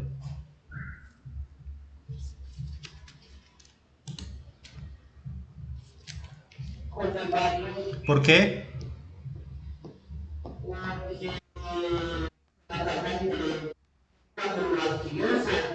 Sí, claro, la tasa de interés de tu bono está por encima de la tasa del mercado en este momento X, ¿sí? Entonces, ¿qué? Tú estás feliz acá y uy, gracias a Dios esta tasa fija y está a 10 años, porque imagínese, si no estaría ahorita perdiendo el 2.5 en esa inversión, ¿cierto que sí? Entonces, tal vez tú qué querrías hacer con ese bono, conservarlo, ¿cierto que sí? Y tal vez otro inversionista te diga en este momento acá, te ofrezca 11 millones por ese bono. ¿Por qué? Pues porque ese bono está al 7.5, ¿sí?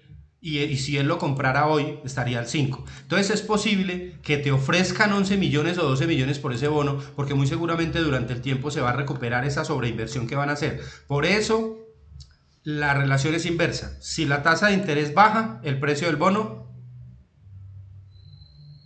sube, ¿sí? ¿Por qué? Porque la gente va a querer comprar esos bonos.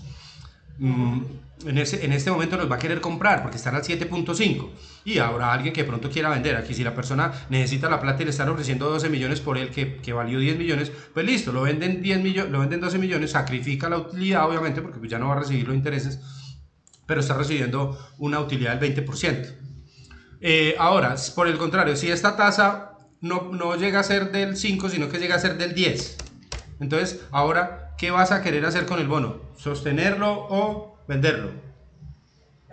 Venderlo, claro que sí. ¿Por qué? Porque con esa plata puedes comprar hoy bonos al 10%. ¿Y sí? Entonces es posible que tú salgas a vender y es posible que alguien te ofrezca 9 millones por él y tú lo vendas.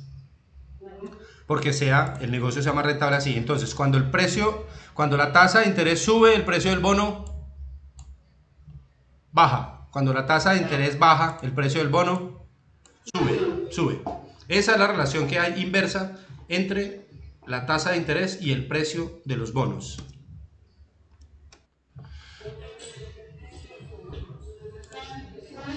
Sí, cuando la tasa, o sea, hagamos otra vez el ejercicio. Tú compraste unos bonos, hiciste una inversión hoy en unos bonos que están al 7.5, pactaste un vencimiento en 10 años y la tasa hoy está al 7.5, es de tasa fija, es decir, durante los 10 años tú vas a recibir los 7.5. Pero resulta que la tasa en 2 años subió, la tasa del mercado, o sea, esos bonos, por efectos de la inflación, de la escasez de recursos, de los movimientos financieros, resulta que la tasa de interés del mercado subió al 10%. Entonces tú quisieras salirte del negocio al 7.5 y entrar de nuevo al 10%. ¿Por qué? Pues porque el 10 es superior al 7.5, ¿cierto que sí? Listo. Entonces por eso tú vas a querer vender este bono, pero al salir a vender te van a ofrecer, como mucha gente va a salir a vender de estos bonos para poder comprar de estos al 10%, pues el precio va a bajar porque se va a inundar el mercado, ¿sí? Entonces es posible que lo vendas en 9 o en 8 millones.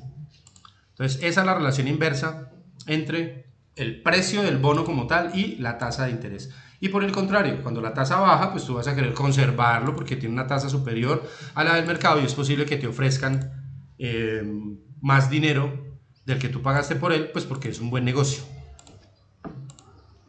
Sí. Bueno, los bonos, bueno, estos privados. Los bonos según la calificación. Entonces vamos a hablar un poquitico sobre la calificación de riesgo. ¿Qué es la calificación? Cuando una empresa, una entidad, un país va a emitir bonos, tiene que conseguir una calificación de riesgo. ¿Alguien sabe qué es una calificación de riesgo? ¿O ha escuchado? ¿Qué sabemos así como grosso modo de qué es una calificación de riesgo?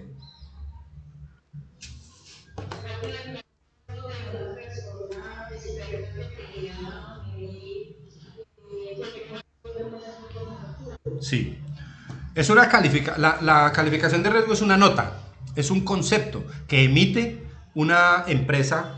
eh, una empresa especializada. Aquí hay unos ejemplos, por ejemplo, Moody's es una calificadora internacional, Standard & Poor's es una calificadora internacional, Fitch and Rating es una calificadora internacional,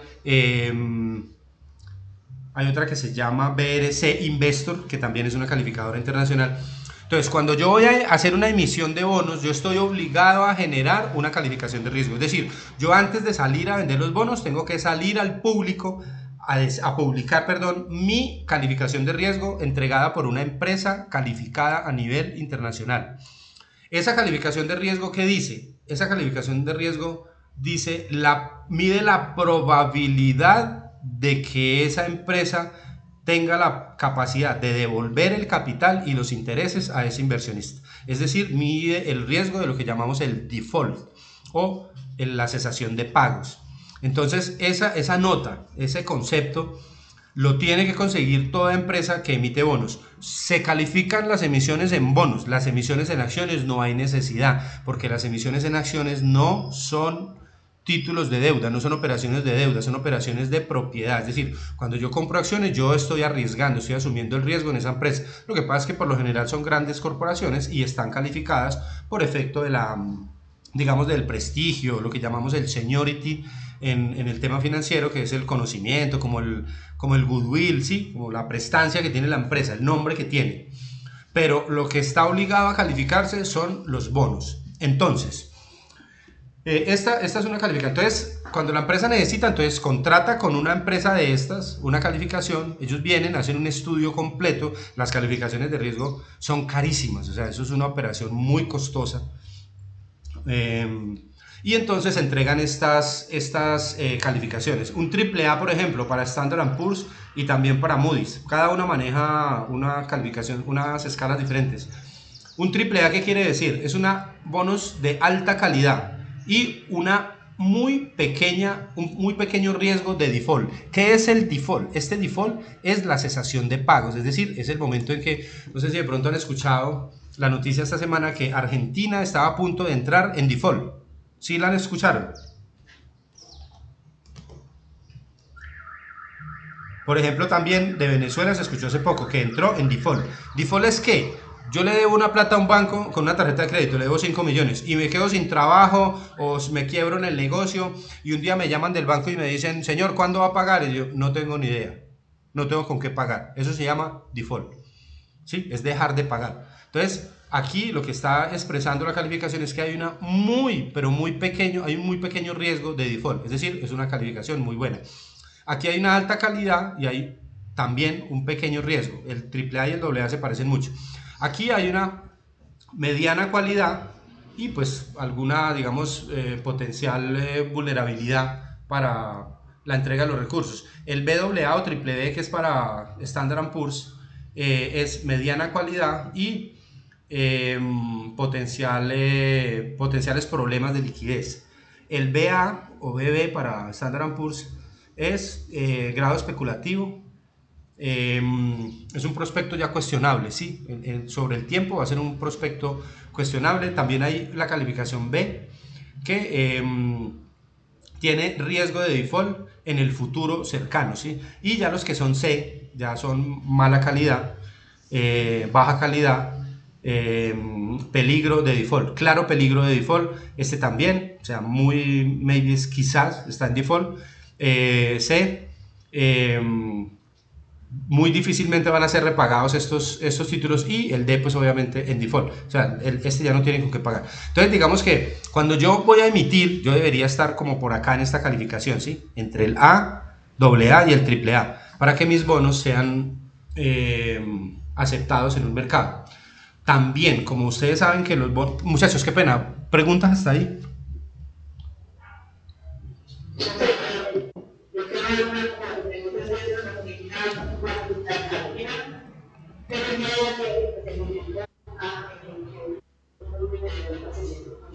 Ajá.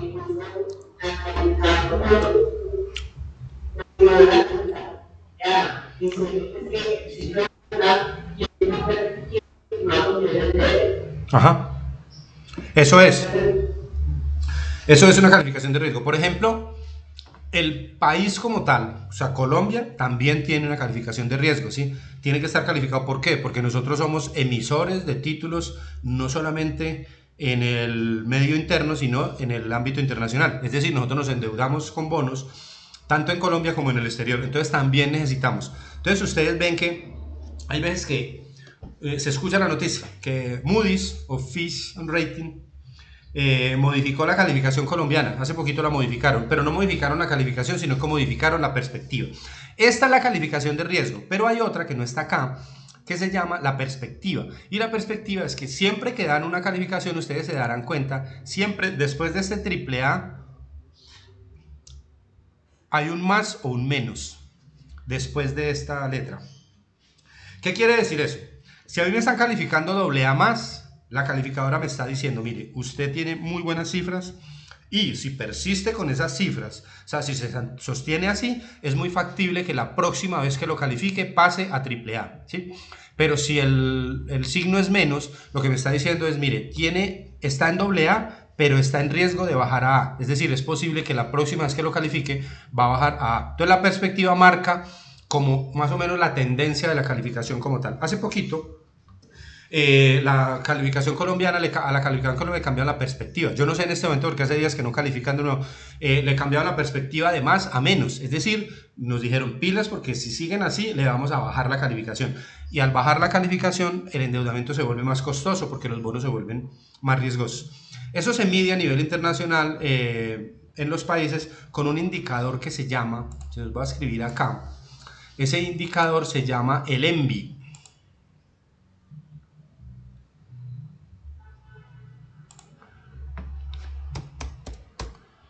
El ENVI. Ese es como el Emerging Markets Index Bonds, algo así. Ahí perdonan el inglés de Hassam.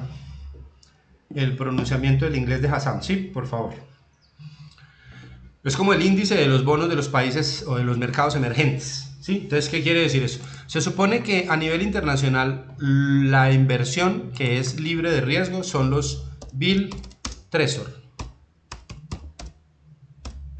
que son los bonos del Tesoro americano, en teoría. en teoría, son la única inversión que es libre de riesgo, es cero riesgo. Entonces, el ENVI mide la diferencia entre el costo que yo pago por los bonos y el costo que paga Estados Unidos por los bonos de ellos. Entonces, si yo estoy pagando el 7.5 por los bonos y Estados Unidos paga el 5, entonces yo tengo un ENVI del 2.5. Esta es la diferencia entre esas dos tasas y eso marca a nivel internacional el riesgo de invertir en bonos colombianos. Entre más grande sea el ENVI, es más riesgoso el país. Por ejemplo, hay países que tienen ENVIs del 12%. Es decir, si aquí yo tuviera que captar al 15%, pues aquí la diferencia sería el 10%, ¿cierto? Entonces el ENVI, entre más grande sea la diferencia entre lo que paga el Bill Treasury y lo que pago yo por los bonos, eso marca la calificación de riesgo y marca el riesgo que tienen mis bonos a nivel internacional. No sé si eso está claro, muchachos. De pronto les dejo de tareita investigar lo que es el ENVI, investigar más o menos cómo está la comparación del indicador ENVI en Latinoamérica, o sea, cómo está Perú, cómo está Colombia. Nosotros no estamos mal, o sea, estamos, pues tampoco somos los mejores, pero estamos, digamos, dentro de los mejores calificados. Preguntas, muchachos.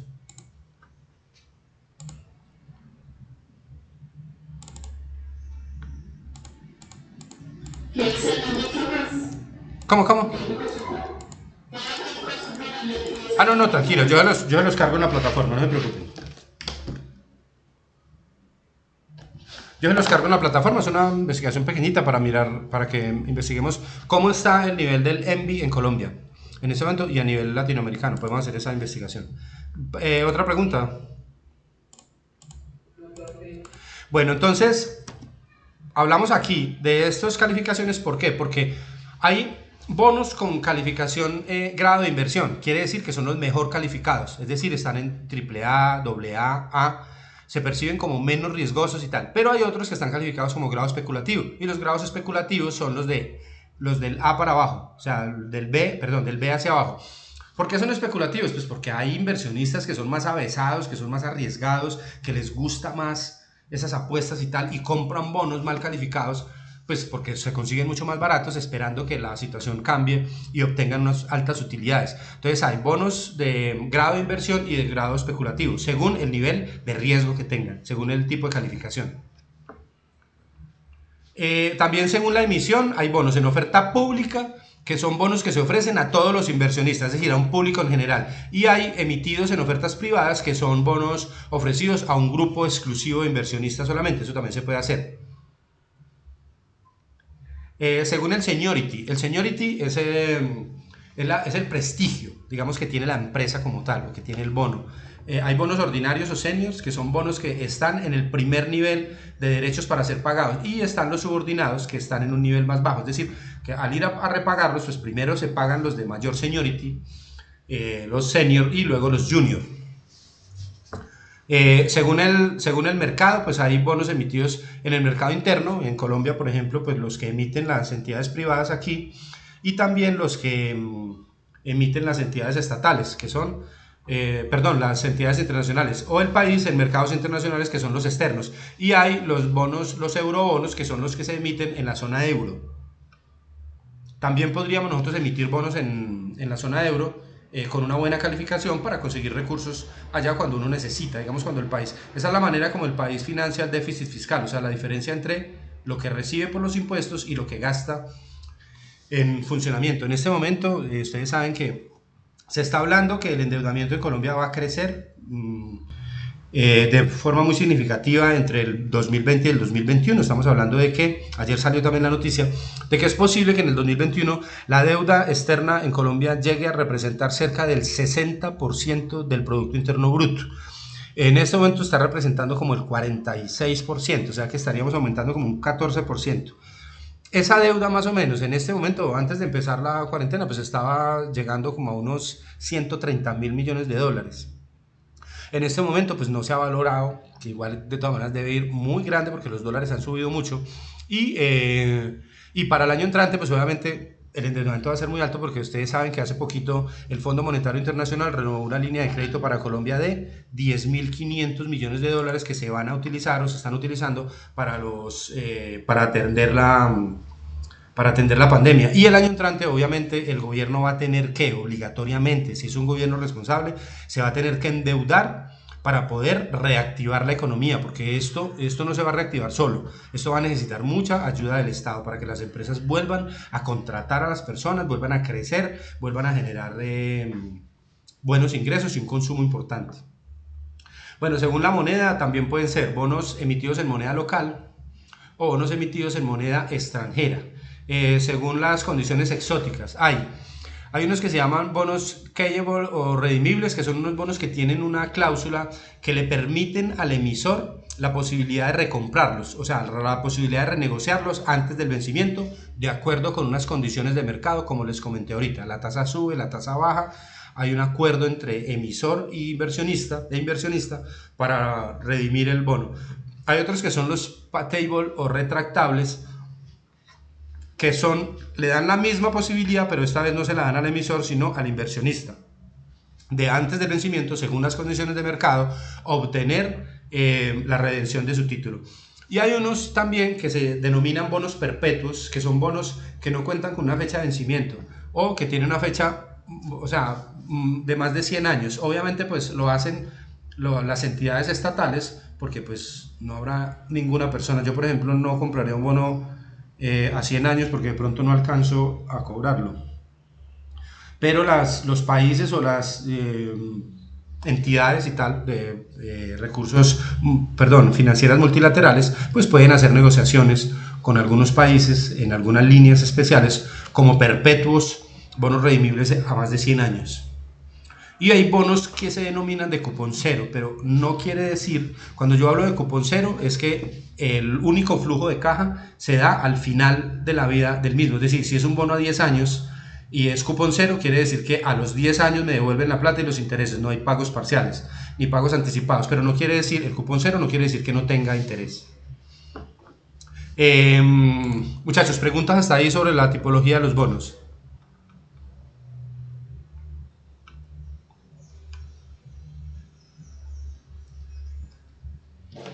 Ninguna, bueno. Pero sí están ahí todavía, ¿sí? Bueno, no se han evadido todavía.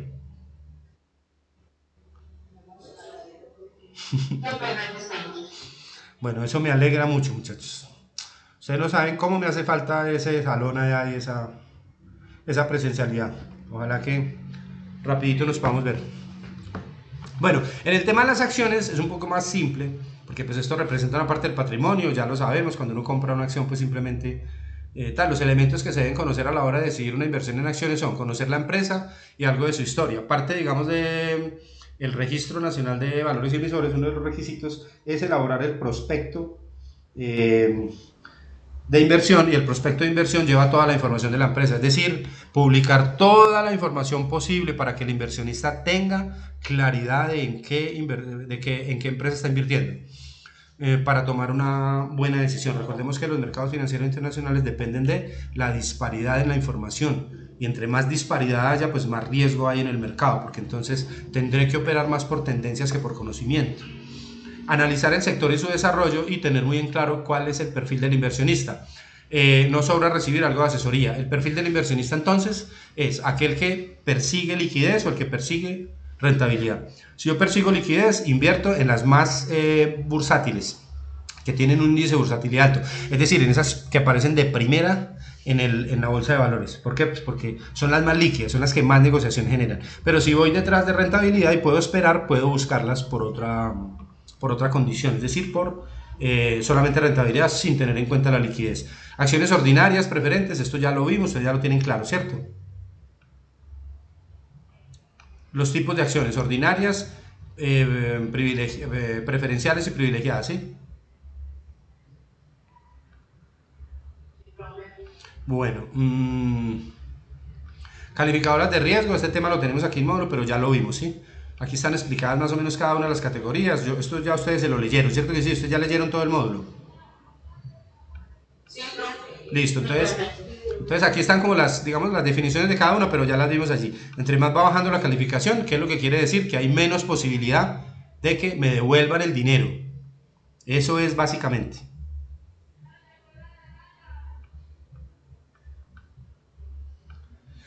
Bueno, y este mercado público de valores, que son como los requisitos para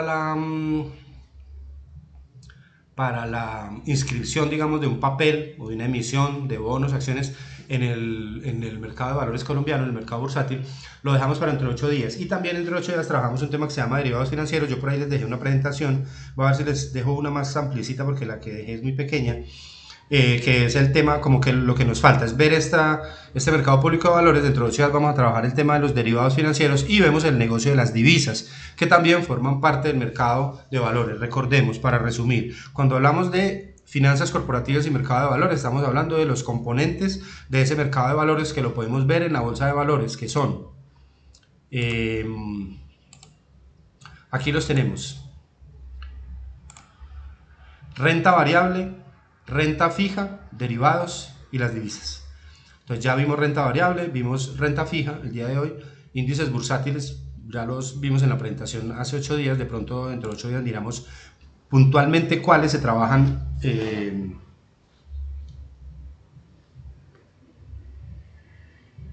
Colombia.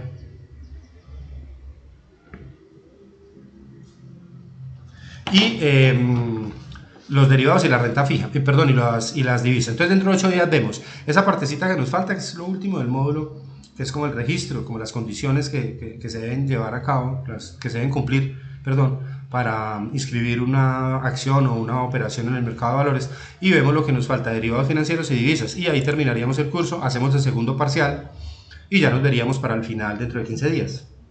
¿Cómo lo ven? El segundo parcial es desde títulos, valores, lo que vimos hoy y lo que vemos dentro de 8 días. Es muy facilito, así como el anterior. ¿Quién hizo esa expresión? Darmeji. ¿Por qué, Darmeji? ¿Por qué me hiciste así de feo?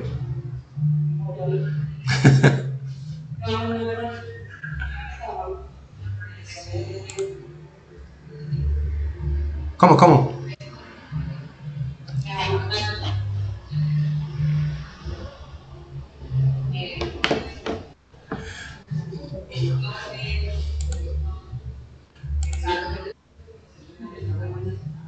Mm, bueno, pero vas a ver que con este parcial dentro de 8 días te voy a dar la revancha, ¿sí? Con mucho gusto. Bueno, entonces hacemos eso y entonces yo les dejo en la plataforma. Pues lectura no hay porque ya lo leímos todo. Les trato de cambiar la presentación de los derivados financieros para algo, digamos, los derivados financieros pues, no le vamos a hacer mucha profundidad. Ese tema no es complejo, pero pues eh, es un poquito gaseoso. Eh, los índices bursátiles y el mercado de las divisas. Algo más, muchachos. No, sí, tema como tal, sí. Sí, nos quedaría solamente ya resolver las dudas en la última, en la 8. Hacemos un breve repasito que me gusta hacer, como contextualizar lo que vimos, como que no se quede todo ahí como en el aire, sino hacer como un contexto, una operación de contexto ese día. Y hacemos el examen final y listo. Y ya con eso despedimos el curso. Dentro de 15 días, o sea, eso es el 6 de junio. El final es de todo, sí, es más fácil todavía.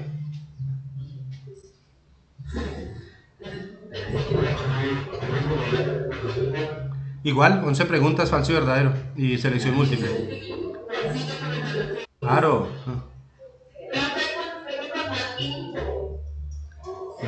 Más tiempo, uy, ¿quién dijo esa? ¿Quién dijo eso? ¿Quién, quién es yo? Jessica. Je- Jessica Chica, tú eres careconchis.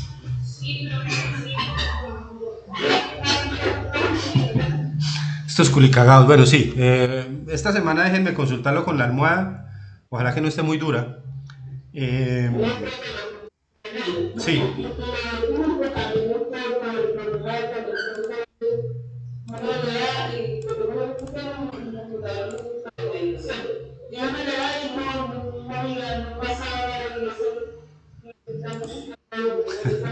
Pero es que precisamente por eso no les dimos tiempo. Si es que esto es pelea de Tochi y Guayaba Madura. Si ustedes tienen allá todo, tienen las presentaciones, tienen el módulo, tienen todo, imagínense.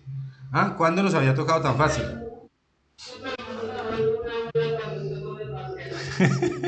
Bueno, voy a hacer de cuenta que no escuché eso, Nuri.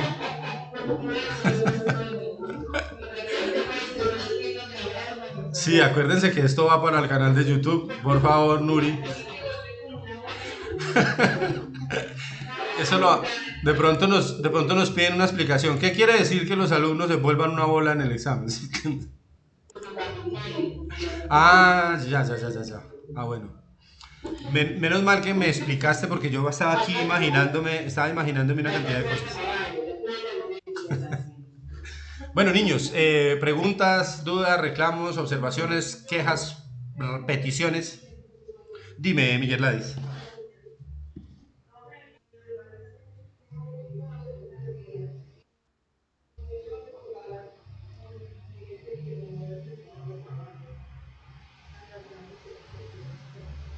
Los trabajos están todos calificados y están todos en la plataforma. Las notas están en plataforma.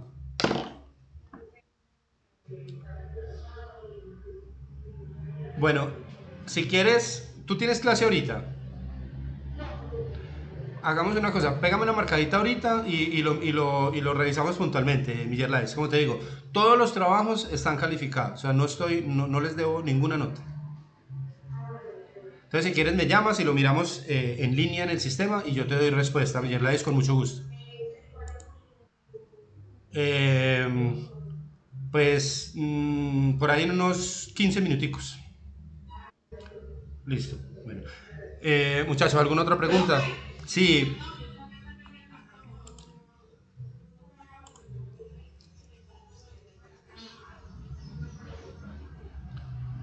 pero ¿por qué O sea, ¿lo pudiste mandar? No, hagamos una cosa. Llámame después de mi Live, ¿sí? Y lo miramos puntualmente también para mirar si es posible que se me haya pasado, si cometí algún error. Les ofrezco excusas y lo arreglamos de una vez. No hay ningún problema, tranquilo, muchachos. Pero te lo dejo subir a plataforma. Pero entonces lo mandaste muy retrasado, mi amor, porque es que yo los califiqué esta semana. Listo, entonces llámame ahorita, porfa, y lo miramos de una vez para que dejemos eso listo, muchachos, sí. Bueno, pues, algo más, muchachos. Bueno, entonces, si no es más, nos vemos dentro de 8 días, Dios mediante. Cuídense mucho, por favor, y Dios los bendiga, muchachos. Muchas gracias por su atención.